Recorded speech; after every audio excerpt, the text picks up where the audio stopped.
Welcome all viewers to our channel. We are glad to see you here, where we share amazing stories from people's lives. Each of you is important to us and we will be interested to know what country and city you are from. Please write about it in the comments. Now let's move on to our first story. Evening was descending on the city. The bright lights of advertising signs and the neon lights of stores enlivened the streets. Immersed in the bustle of a large metropolis, in the center of the city, a tall man in modest but neat clothes stood on one of the streets. His face reflected a concentrated calmness. He didn't seem to be interested in the people around him, but his attention was drawn to the tall buildings and the noise of cars, as if he were used to other sights and sounds. A patrol car was passing nearby, and one of the policemen glanced in the direction of the passerby. Suddenly tense, his colleague, noticing this, squinted, assessing the man, who seemed to look out of place on this street. The policemen looked at each other, and one of them remarked loudly, "Damn it, look at that weird guy. He looks like he's in charge. Maybe he's waiting for someone, or is he going to cause trouble?" The other officer only snorted, but something in his colleague's tone caught him, and he slowly slowed the car down. Watching the stranger, the passerby's gaze was too calm and confident, as if he didn't think he was guilty of anything and was sure of his right to be here, and that irritated them. "Let's check him out," said the first policeman quietly. There was irritation inside him, mixed with a vague anxiety, and he felt a rush of vague discontent. All too often such men had been found innocent and got away with it. This time he was in a different mood. He wanted to teach all these, as he said to himself, arrogant and suspicious types a lesson. The car turned on its blinkers and turned to the sidewalk. The man, noticing the stopped patrol, smiled faintly, as if he had foreseen the development of events, but something in his gaze remained as calm and unperturbed, which began to anger the cops even more. One of them got out of the car and walked resolutely toward the passerby, already anticipating the feeling of power. "Hey, stop, show me your ID," the officer sharply addressed him, hardly hiding his irritation. The man slowly looked up, breaking away from his thoughts, and smiled slightly, squinting his eyes. "What are the grounds for the inspection?" he asked calmly, as if he were not just a passerby, but a man accustomed to other rules of communication. His voice was low and firm. The policeman frowned in response. This did not suit him. Something inside him exploded. How could this man, in spite of the patrolman, in the very center of the city, show such fearlessness and calmness? "You don't need my grounds," the policeman said in a harsh tone as he came closer. "Show me your papers, and maybe we'll part quickly, or would you prefer it another way?" But the man took a step back without averting his gaze, sensing that the situation might get out of hand. When the man took a step back, it was as if some invisible signal flashed at the police officers. His calm and confident demeanor angered them even more. In the eyes of the officers, he became not just suspicious, but defiantly dangerous. They exchanged glances, not saying a word, but already understanding each other without words. They were not going to let him go so easily. The two policemen, Mike and Tom, had known each other for years and were used to working in tandem. The atmosphere in their small station had long been dominated by certain attitudes and prejudices. They often patrolled the poorer parts of the city and over the years had grown accustomed to considering those who were different in skin color or looked different from those they considered their own as suspicious. Mike, a senior officer, loved to argue that criminals are easy to read by their looks and behavior, and now he was sure that he had just such a criminal in front of him. "Are you hiding something?" Mike said defiantly, looming over the man and adding sarcasm to his tone. His gaze glittered with an unpleasant coldness. "Thought we'd just drive by?" "Wrong, buddy." The man didn't move, only his jaw tensed, but his voice remained the same, calm and firm. "I'm not your friend, and I have nothing to show you. You haven't shown any reason to check me out. If you want my identity, I'll just give you my name." Those words seemed to ignite a fire of resentment in Mike. He was used to unconditional obedience, and he would not tolerate even the slightest insolence from this stranger. The cops knew they had power and impunity behind them, and their stereotypical attitudes flashed through his mind. "Do you think you're smart? You think you can set conditions?" Tom, standing a little behind Mike, was already groping the weapon, as if by the way, and his gaze was growing more and more dangerous. "You're in the wrong place, friend." The man met their gazes again with icy calm. There was no fear or defiance in his demeanor, It seemed as if he already knew how all this would end, but his calmness irritated the policemen so much that every silent look and gesture seemed more and more defiant. They did not know who he was. They could not even imagine that he was a general who had been through combat and many difficult situations in which hundreds of lives depended on his decisions. To them, he was just another suspicious passerby who decided to go against their orders. Mike made a sign to Tom, and they both moved closer to the man, at the same time starting to search his pockets. The man didn't resist, but remained cold and silent, which only fueled their aggression. "We've got a stubborn one here," Tom grinned, searching the man and finding nothing but business cards and keys, but the man's lack of response was getting them more and more pissed off. "Well, since you've decided to keep quiet, you're coming with us," Mike announced, handcuffing him. The man sighed quietly, as if he'd anticipated that this wasn't going to be a conversation. As the police handcuffed him, passers-by looked around furtively, and some even pulled out their cell phones to take pictures of what was happening. Mike and Tom seemed oblivious to the attention from outside. Their targets stood before them, restrained and, they were sure, unable to resist. They pushed the man toward the patrol car, intending to search him even more thoroughly and get the answers they thought he was hiding. "So, you're going to tell us everything," Mike said mockingly, opening the back door of the patrol car and sitting the man inside, slamming him roughly against the metal edge. But the man didn't even flinch, just stared at Mike with a cold disdain that made the officer feel a sudden flash of irritation and anger. "You got your papers on you, or did you leave them at home on purpose, knowing that we have an eye for your kind?" Tom grinned, putting his foot on his leg as he sat down next to the man in the car. "You think we don't realize you're hiding something?" The man slowly turned his head and looked calmly at the officers again, equalizing his breathing and holding back his growing indignation. "I have already said," he began in a quiet but confident voice, "if you want to know my name, you have the right to ask, but what gives you a reason to treat me so? I have done nothing wrong, and your demands and manners are just rudeness." The man's words, instead of calming them down, fueled their anger. In the eyes of the officers, he had not just failed to comply with their demands, he had dared to criticize their actions, questioning their authority and right to control. "Who the hell are you? You must be the kind of guy who thinks he can talk to us as equals." Mike, raising his voice, leaned closer to the man. "You should be grateful to all of us that we keep this town safe, and that you're allowed to walk around here without much trouble at all. You seem to have an inflated ego." But the man didn't look away. His face was a mixture of contempt and determination, as if he wanted to say something that would break them, but held back, realizing that his words would only exacerbate the situation. The silence, however, acted as a provocation to the police. "You're just used to being talked to like that, aren't you? You think we're gonna be scared of that look in your eyes? You're just a suspect. And, believe me," Tom grinned, "the more you play the silent hero, the worse it's going to be for you." "I don't think you realize what you're doing," the man said at last, not hiding his cold certainty. "If you knew who I was, maybe you'd have a little more respect."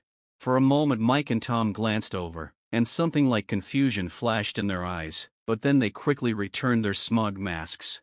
"Oh, we realize you're a big shot, but we're not afraid of that. We've dealt with people like you, and we know how to handle them," Mike snapped, "and the longer you try to look tough, the longer you'll be here." With these words he opened the car door and pulled the man outside, intending to continue the interrogation in public. The man was still calm, but he could see the fire of growing anger in his eyes. As the police pulled the man out of the car, Mike pushed him again so that his back was pressed against the hood of the patrol car. The passers-by around them stopped again, some of them taking pictures on their phones, discussing and whispering among themselves. The man tensed, turned around to free himself from the officer's grasp, and spoke in a low, firm voice. "You have no right to treat me like this. It's unprofessional and illegal. Show me immediately the reason for your detention."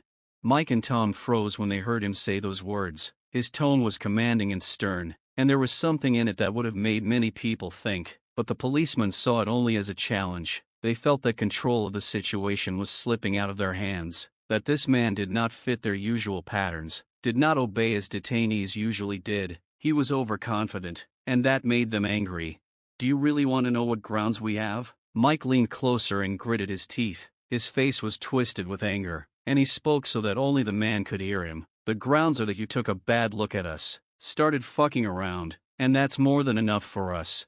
I haven't broken any law, the man said coldly, not taking his eyes off him. What you're doing is an abuse of power. You have a duty to behave like a police officer, not a thug. The man's words sounded louder than he probably intended, and some of the people around him began to whisper, indignantly discussing the officer's behavior. A few people were already clearly dialing the emergency services to report what was happening, but the police, enraged by his words, did not notice it. All their attention was on the man. Tom, losing all patience, shoved the man with such force that he almost lost his balance, but he straightened up immediately, holding his ground. There was a faint shadow of anger on his face, restrained but so powerful that even the policeman felt a slight fear, but the fear was quickly replaced by rage. What? You think you can run this place? You think your clever speeches are going to stop us? Tom raised his voice, not caring that the cameras were rolling. He grabbed the man's shoulder, squeezing it so hard his knuckles turned white. We have our own ways of dealing with people like you. Unless you want to face serious consequences, I advise you to stop, the man said quietly but firmly. Your actions are illegal, and you will be held accountable for them.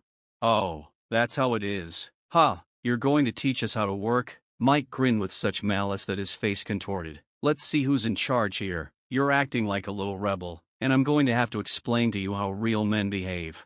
With those words, Mike pushed the man harder, hoping that he would finally give in to them, show some fear, but the man didn't even falter. He looked at them as if deciding how best to proceed. His gaze remained impenetrable, and there seemed to be a threat in it.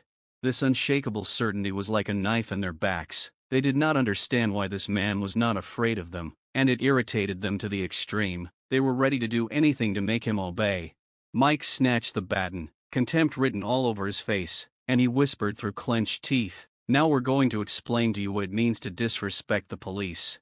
Tom nodded and stepped forward, preparing to support his partner. The man remained calm, but his gaze hardened. "You're making a huge mistake," he said, looking straight into Mike's eyes. "It's a mistake you can't hide."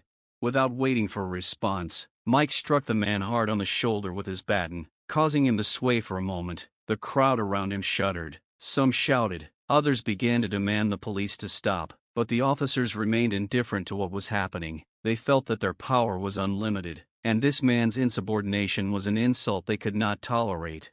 "Get on your knees," Tom shouted, grabbing the man's hands roughly and pulling them behind his back, but the man did not move. He stood straight, showing neither fear nor pain, his gaze cold and penetrating, as if he were tormented not by the physical blows, but by the fact of this humiliation.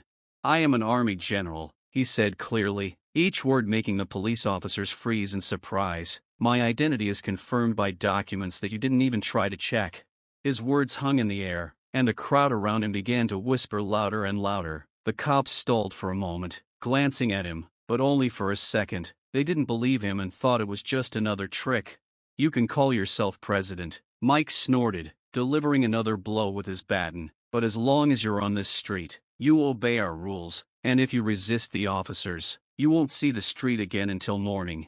Tom pulled out the handcuffs and snapped them on the man's wrists with a sharp snap, so hard that the metal dug into his skin. Even then, the man didn't show any sign of feeling pain. He straightened up as far as the cuffs would allow and looked at them with an expression that read contempt and judgment.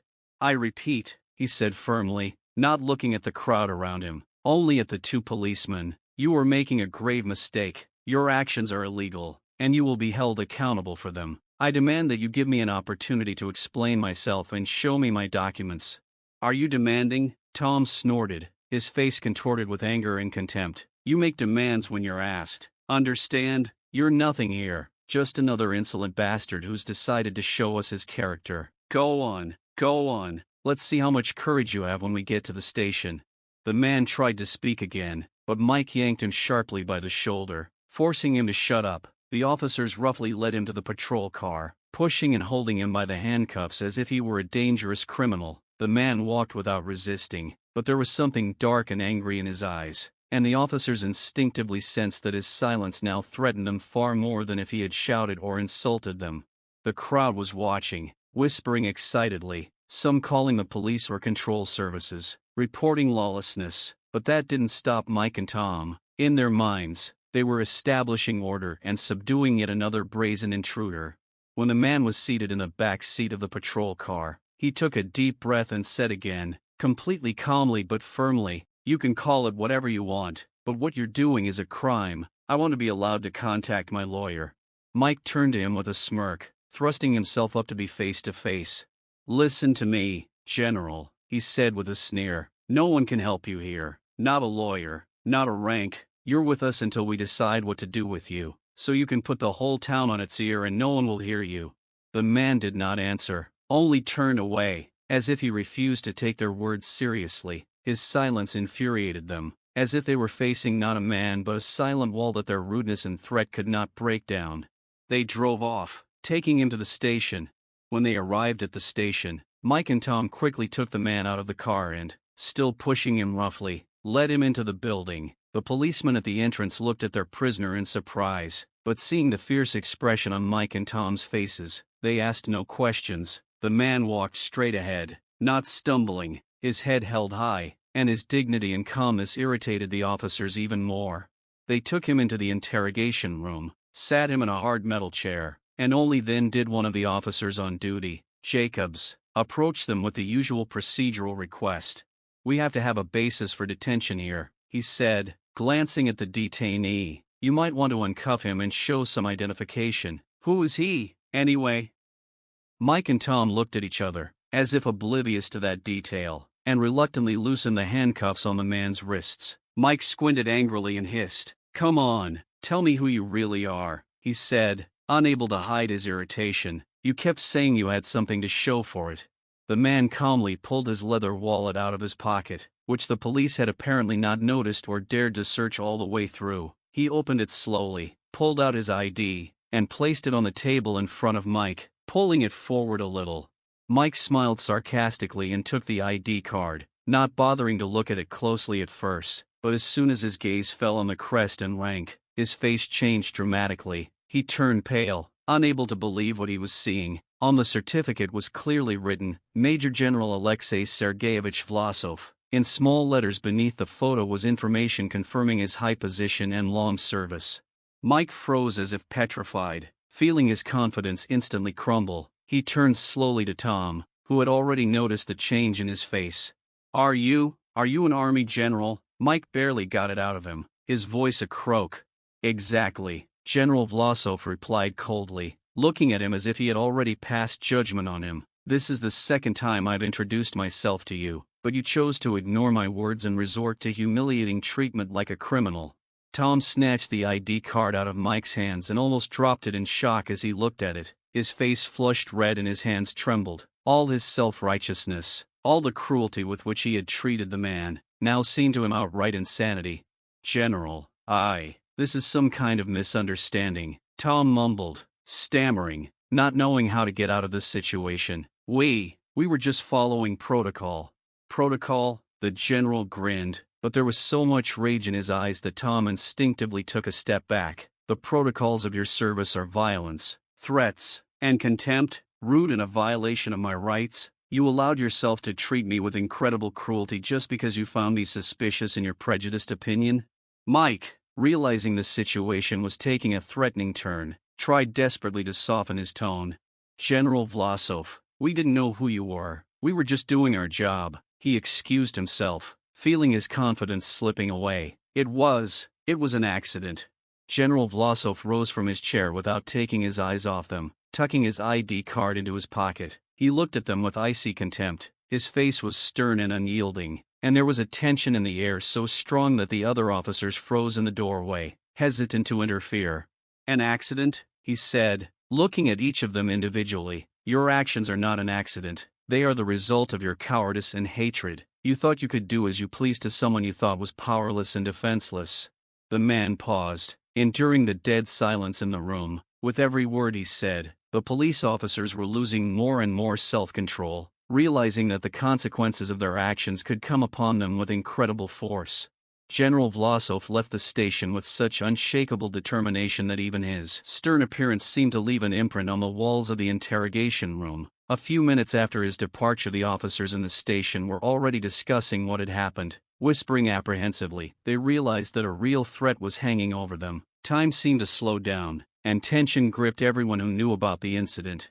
The general was not about to leave the matter to chance. The very next day, the police headquarters received an official request from the Ministry of Defense demanding an immediate internal investigation. But Vlasov didn't stop there. He gave an interview to the local news, where he spoke frankly about everything that had happened, not shying away from describing humiliation, aggression and bias on the part of the police.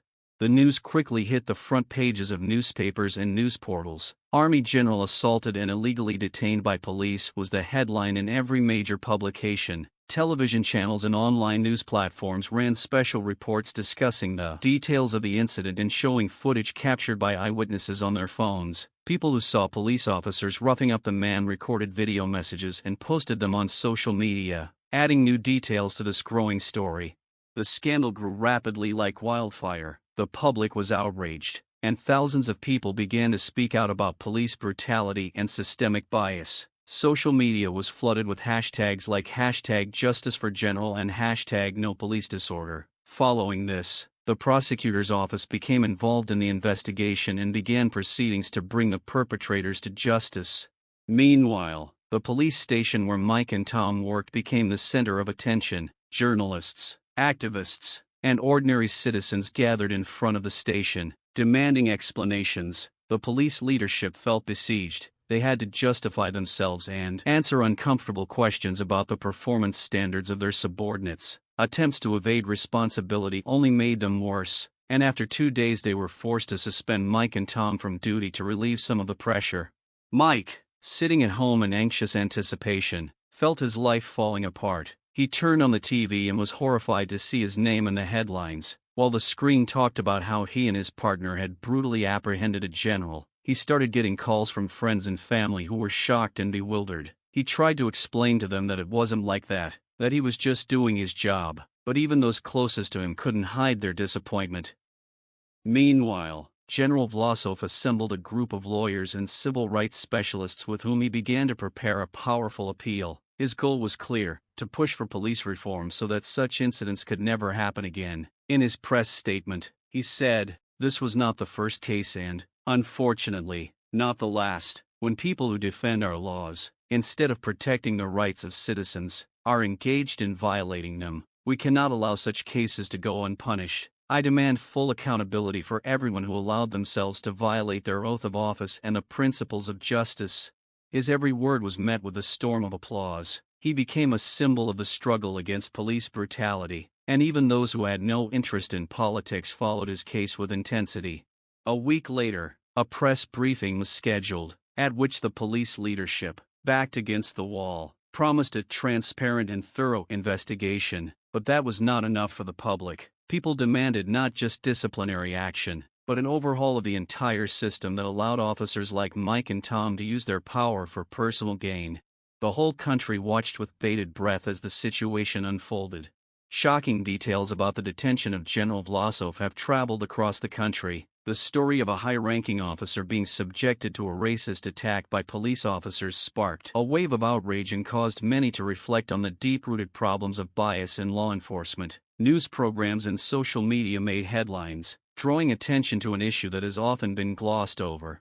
Experts and analysts joined the discussion, not leaving the actions of police officers without criticism. They examined every detail of the incident, emphasizing that none of the stages of detention had legal grounds. Human rights experts and lawyers emphasized that bias and abuse of power are not uncommon in law enforcement agencies, especially against people of certain ethnic and racial groups.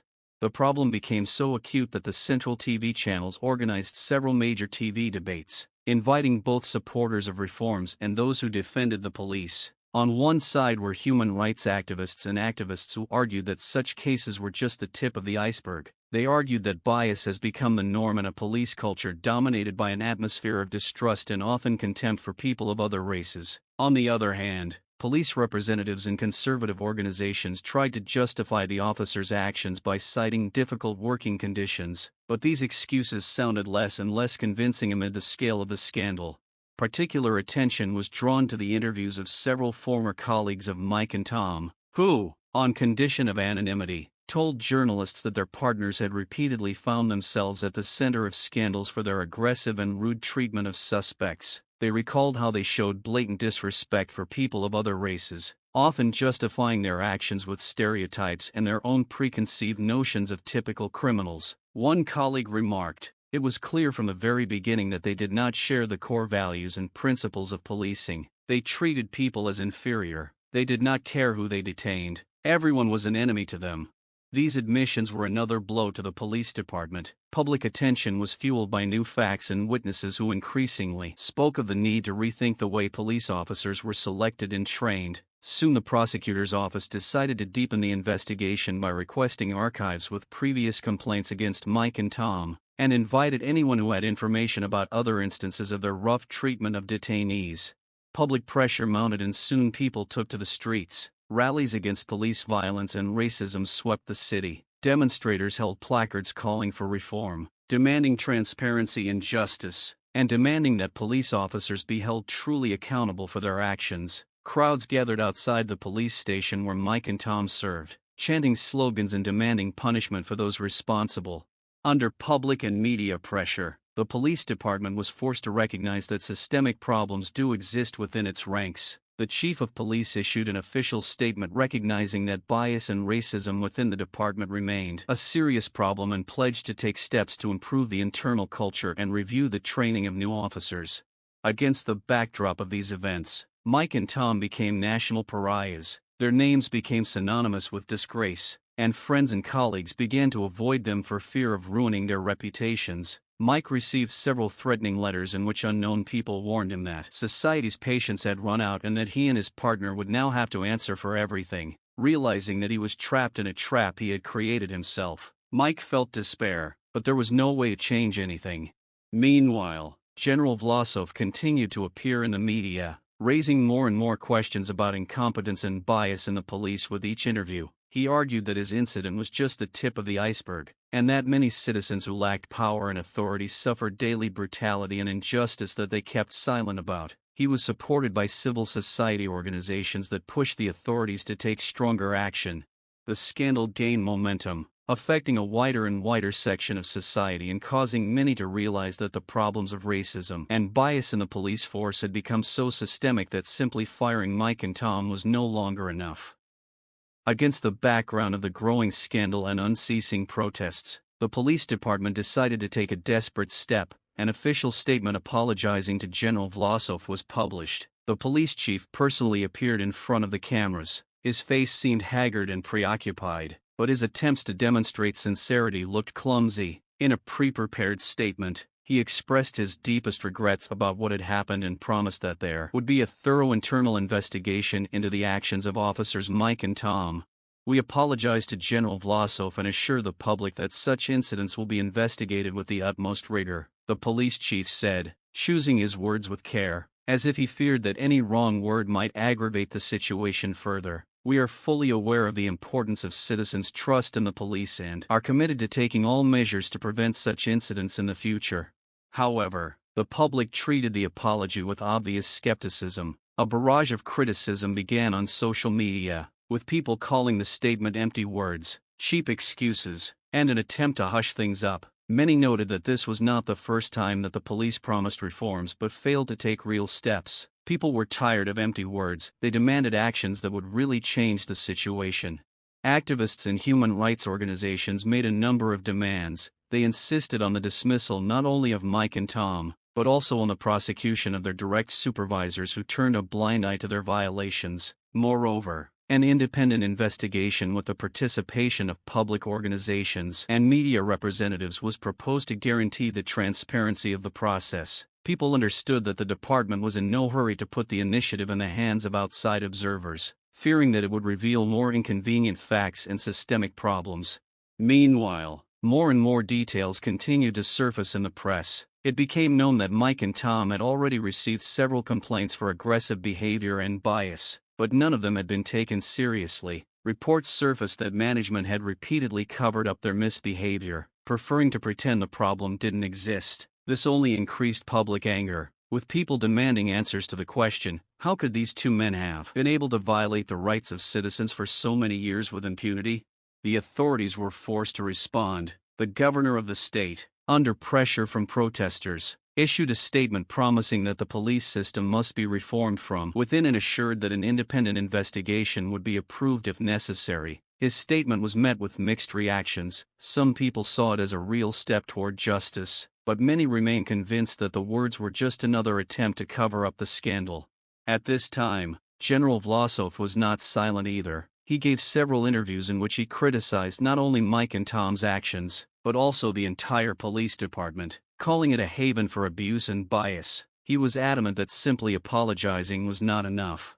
Empty apologies and promises of an investigation mean nothing if there are no real consequences for the perpetrators and the system that produced them. Vlasov said in his latest interview, "I'm not asking for an apology for myself. I'm asking for justice for all those who suffered the same unpunished brutality. We need real reforms, not just more words."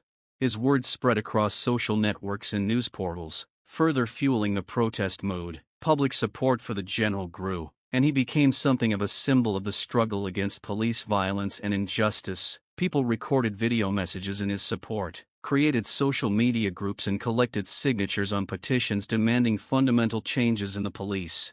A few days passed, and the pressure only increased. Each new news report revealed to the public new details from Mike and Tom's past. It turned out that they had been involved in detentions involving excessive force, and many detainees had no opportunity to file a complaint. The stories of these men who finally dared to speak out about their suffering were amazing. One after another, they came forward with accusations against the police, describing how they had been humiliated and intimidated. In light of these revelations, a simple statement of apology seemed like outright bullying. The day after the police department issued an empty apology, General Vlasov convened a press conference to express his displeasure with what had happened and to strongly voice his position. Once again, the spotlight was on this high-profile case, which has now become not just a personal grievance, but a symbol of much broader and more painful problems related to racism and bias in law enforcement.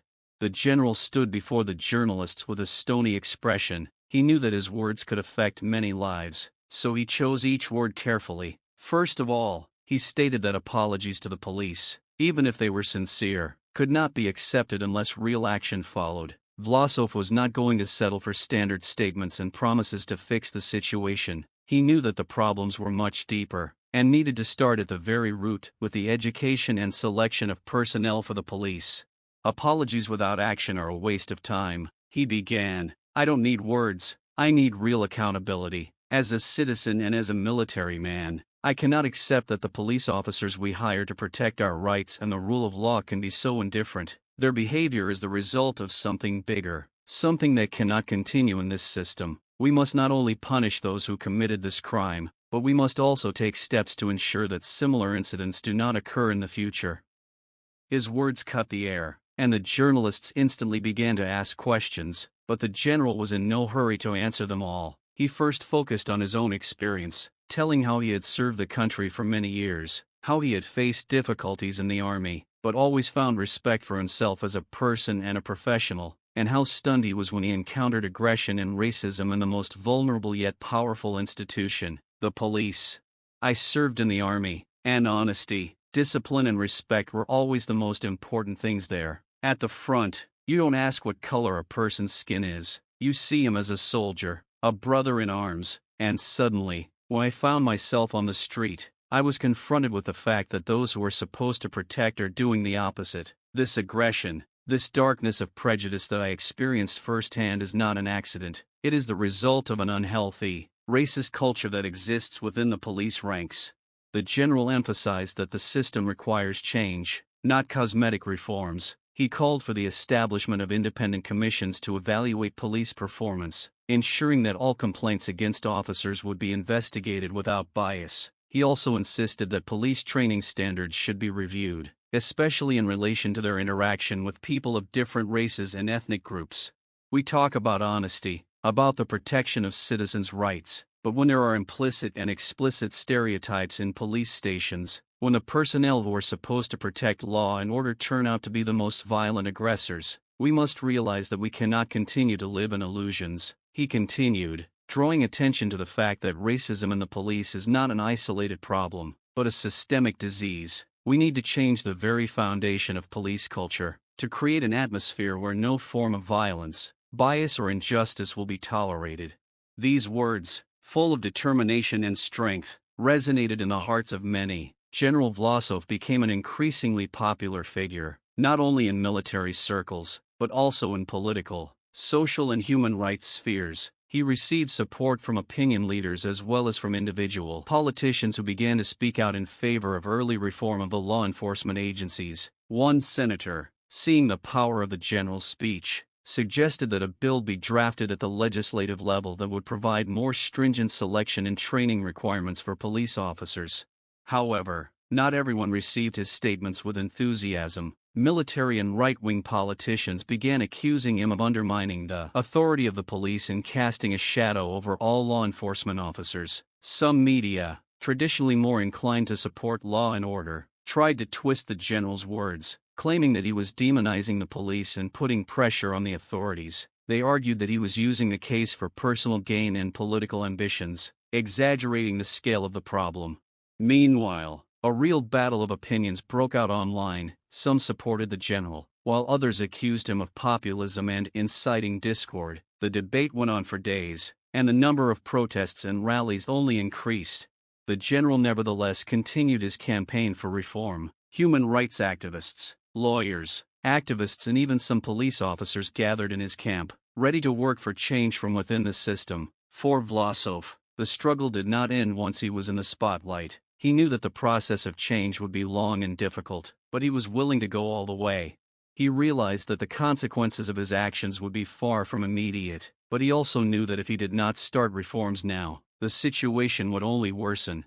A few days after General Vlasov's explosive interview, which continued to bubble up on social media and in the news, the police department, under public pressure, finally decided to take a step it had long avoided. It officially announced the start of an internal investigation into the police officers involved in the general's arrest. But instead of being decisive and acting quickly, the process dragged on, and public discontent only grew. The first decision was to suspend police officers Mike and Tom, who directly apprehended the general, as well as several of their colleagues who witnessed the incident. All of them were reassigned to administrative work and barred from performing their duties until the investigation was completed. However, this measure looked more like an attempt to appease the public than a serious punishment. Everyone knew that suspension without real consequences was no more than a formality. The police department's statement, which sounded almost like an apology, sparked another wave of outrage. It said the investigation would be conducted with the utmost transparency and that unwarranted violence and bias within the police force is unacceptable. Within hours, however, media reports began to emerge that a number of Mike and Tom's former colleagues, as well as other police officers, were trying to pressure the investigation by minimizing their culpability and claiming that the officers' actions were a misunderstanding or misinterpretation of the situation. All this led to even greater discontent on the part of activists, human rights organizations and citizens. They insisted that the investigation should not be conducted internally, but by an independent commission, preferably with the participation of external observers. Some suggested the involvement of independent experts to ensure that the investigation would not be biased and that the perpetrators would be effectively punished. With each passing day, information about the investigation became more and more contradictory. Various sources reported that at least one of the police officers had already expressed his version of events, that allegedly General Vlasov was not recognized and that their actions were justified by fear of the unknown man. This statement was made with such insistence that there was a feeling that the officers were not being sincere, but rather trying to shift the blame to circumstances. But the more questions asked, the more it became clear the police officers had no plan to truly investigate their actions, and their attempts to justify themselves only increased suspicions that the system was corrupt. Meanwhile, General Vlasov continued to be the center of attention. He was supported not only by activists, but also by entire political groups demanding immediate legislation on law enforcement reform. He gave another interview in which he explained that police problems are not only a problem of racism, but also a general issue of lack of control and how often police officers act with impunity without fear of repercussions. Vlasov stated that only a complete rethinking of how the police interact with society can prevent such incidents from recurring. Meanwhile, the police department continued to work on the investigation, but instead of moving forward to find the real culprits, it was as if they were obsessing over the details. trying to exonerate their officers. The contradictions in the officers' testimony became more and more apparent. Mike claimed that he acted according to instructions in a situation where General Vlasov's alleged behavior appeared threatening and that he considered him a dangerous element because he refused to show his documents immediately. However, the general's lawyers and independent experts insisted that this argument was an unjustified fabrication and that the behavior of the police officers was inherently aggressive and racist. In the midst of the investigation, it was revealed that this was not the first time Mike and Tom had shown bias. Testimonies from people who claimed to have been victimized by these officers in the past began appearing on social media. One post that quickly gained popularity was about how Mike and Tom pulled over a woman simply because she was African American and proceeded to accuse her of something that later turned out to be false. This testimony brought even more attention to the investigation. As soon as information about possible violations by police officers hit the public domain, there was a sharp increase in protest actions. People began to take to the streets, demanding real reforms and bringing the perpetrators to justice, while the majority of the public demanded the immediate dismissal of Mike and Tom and the investigation of their colleagues. Alarm bells began to go off within the police force that the investigation could drag on for months, if not years. But for most citizens, the case was not limited to just the arrest of the general. In their eyes, it was part of a bigger picture: constant violence, bias and impunity on the part of law enforcement agencies. General Vlasov continued to actively support the protesters, even despite the pressure he felt. He confidently declared that he will not stop until he sees real change. Public tension had reached its peak. A few months after General Vlasov was detained on false charges, the situation in the police department and in society at large underwent dramatic changes. The scandal, which was initially perceived as an incident, soon became a catalyst for systemic reforms in law enforcement that affected not only local governance, but also the behavior of police officers throughout the country. While the road to these changes has been long and thorny, the events have led to one important and inescapable conclusion: racism, bias, and police violence must be eradicated. First, amid pressure from the media, activists and political figures, the leadership of the police department decided to completely overhaul the training system for its officers. It was announced that all police officers, from rank-and-file officers to supervisory staff, would have to undergo training on racial bias, respect for human rights, and inclusiveness. It was important not only to teach officers to recognize their biases, but also to give them the tools to act according to ethical standards, regardless of personal biases. One of the most important elements of the reforms was the introduction of new criteria for police recruitment, focusing on human qualities rather than just physical fitness or technical skills. They established mandatory testing for candidates for latent racist and aggressive tendencies, and expanded the psychosocial training program. The police could no longer be a closed world, isolated from society. They had to become a real service for the people. Despite these positive changes, however, the scandal continued to affect the reputation of the police department. Internal divisions among officers became increasingly evident. A certain number of senior officials attempted to sabotage the reforms, claiming that such changes only weaken the police. They argued that slowing down action, exaggerating bias, and universally enforcing tolerance standards would lead to poor performance. However, this view was quickly suppressed when it became clear that the policy of unacceptable racism and violence was supported by the majority of society. General Vlasov, meanwhile, became a symbol of change. His determination to fight for justice inspired thousands of people. His name became associated with ideas about equality and respect for the rights of all citizens, regardless of their racial, ethnic, or social background. But he realized that his role was not limited to his personal story. He demanded reforms that could actually change the system, not just paint it from the outside. He spoke at rallies emphasizing the need for transparency in policing, and even offered his assistance in drafting bills to protect human rights and reform law enforcement. As a result, after several years, the legislative changes began to reflect everyday reality. Police officers began to undergo mandatory extensive training that focused on skills to communicate effectively with citizens, to detect bias, and to understand cultural differences. They were required to adhere to new standards in their interactions with both suspects and victims, and there was strict accountability for violations of these standards. At the same time as reforms in the police ranks, There have been significant changes in legislation. New laws were adopted that increased penalties for racist and discriminatory behavior, both among police officers and in the broader context of public interaction. The authorities introduced programs to restore public confidence in law enforcement by establishing independent monitoring commissions that reviewed police officers' actions, their interactions with citizens, and conducted a review of each incident.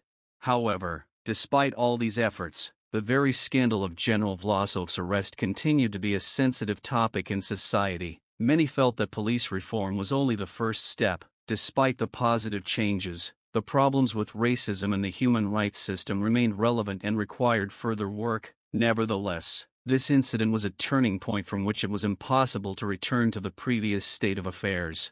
Public attitudes towards police officers have changed. When these incidents occurred, people no longer saw them as isolated incidents. They knew that it was important to fight for justice and that any case of violence, bias or discrimination must be exposed and condemned. Although society will not be completely free of these problems for a long time to come, the moment when General Vlasov came into the spotlight was the starting point for a new era of struggle for equality. But Vlasov did not hide behind the title of general. He continued his public activism, demanding further reforms and support for those in difficult circumstances. He knew that real victory lay not only in recognizing one's own innocence, but also in changing the system so that no one else would be the victim of injustice. His story was not only a personal triumph, but a lesson for the entire nation. Thank you for your attention and for letting this story be a part of your day. Take care of yourself and your loved ones. See you again.